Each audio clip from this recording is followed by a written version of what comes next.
जम्मू में senior NC leader Ali Mohammad Sagar ने एक प्रेस कॉन्फ्रेंस मुनक्किद की। उनका कहना है कि वक्त ही बताएगा कि गुलाम नबी आज़ाद अपनी नई सियासी पार्टी के क़याम के बाद जम्मू कश्मीर में कितना असर डालेंगे। सागर ने यह भी तस्लीम किया कि राहुल गांधी की वजह से कांग्रेस पार्टी को हालिया इंतखाबात में मुल्क भर में हार का सामना करना पड़ा।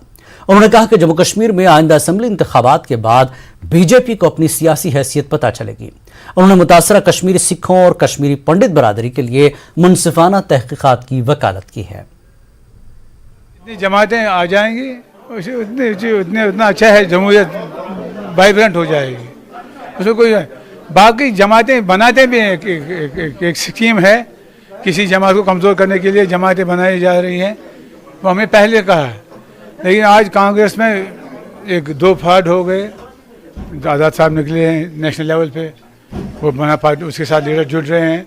कल क्या होगा वो अल्लाह ताला जानता है। कश्मीर से भी कई नेता जो हैं चले गए आज़ाद साहब के साथ, जो साबिका एमएलए एमएलसी, तो कहीं ना कहीं कश्मीर में भी जो है आज़ाद साहब का जो इम्पैक्ट है वो रहेगा।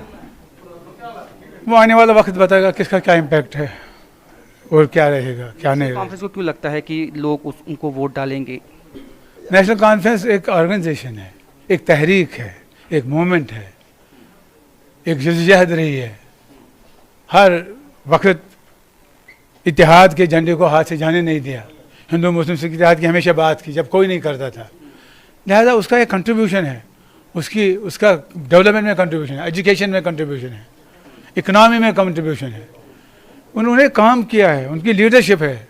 महात्मा गांधी जी, बापू जिसको हम कहते हैं उर्फा में, बीजेपी कहती है कि नेशनल आज़ाद साहब, गांधी जी जो बीजेपी आए थे सोपोर। बीजेपी कहती है कि जो सियासी ज़मीन है नेशनल कॉन्फ्रेंस की वो खिसक गई है। कहने का हक है उनको, वो कह सकते हैं। लोग फैसला करेंगे किसकी खिसक गई है। तो बीजेपी को कहाँ देखते हैं, क्योंकि वो कहती है कि हमने जो है 370 के बाद बहुत विकास लाया है। नहीं, वो क्या उनका ये मानना है तो उनको ये इसी गलतफहमी में रहने दीजिए। जब विकास लाया है तो इलेक्शन करने से क्यों डरते हैं? इलेक्शन करने से क्यों डरते हैं?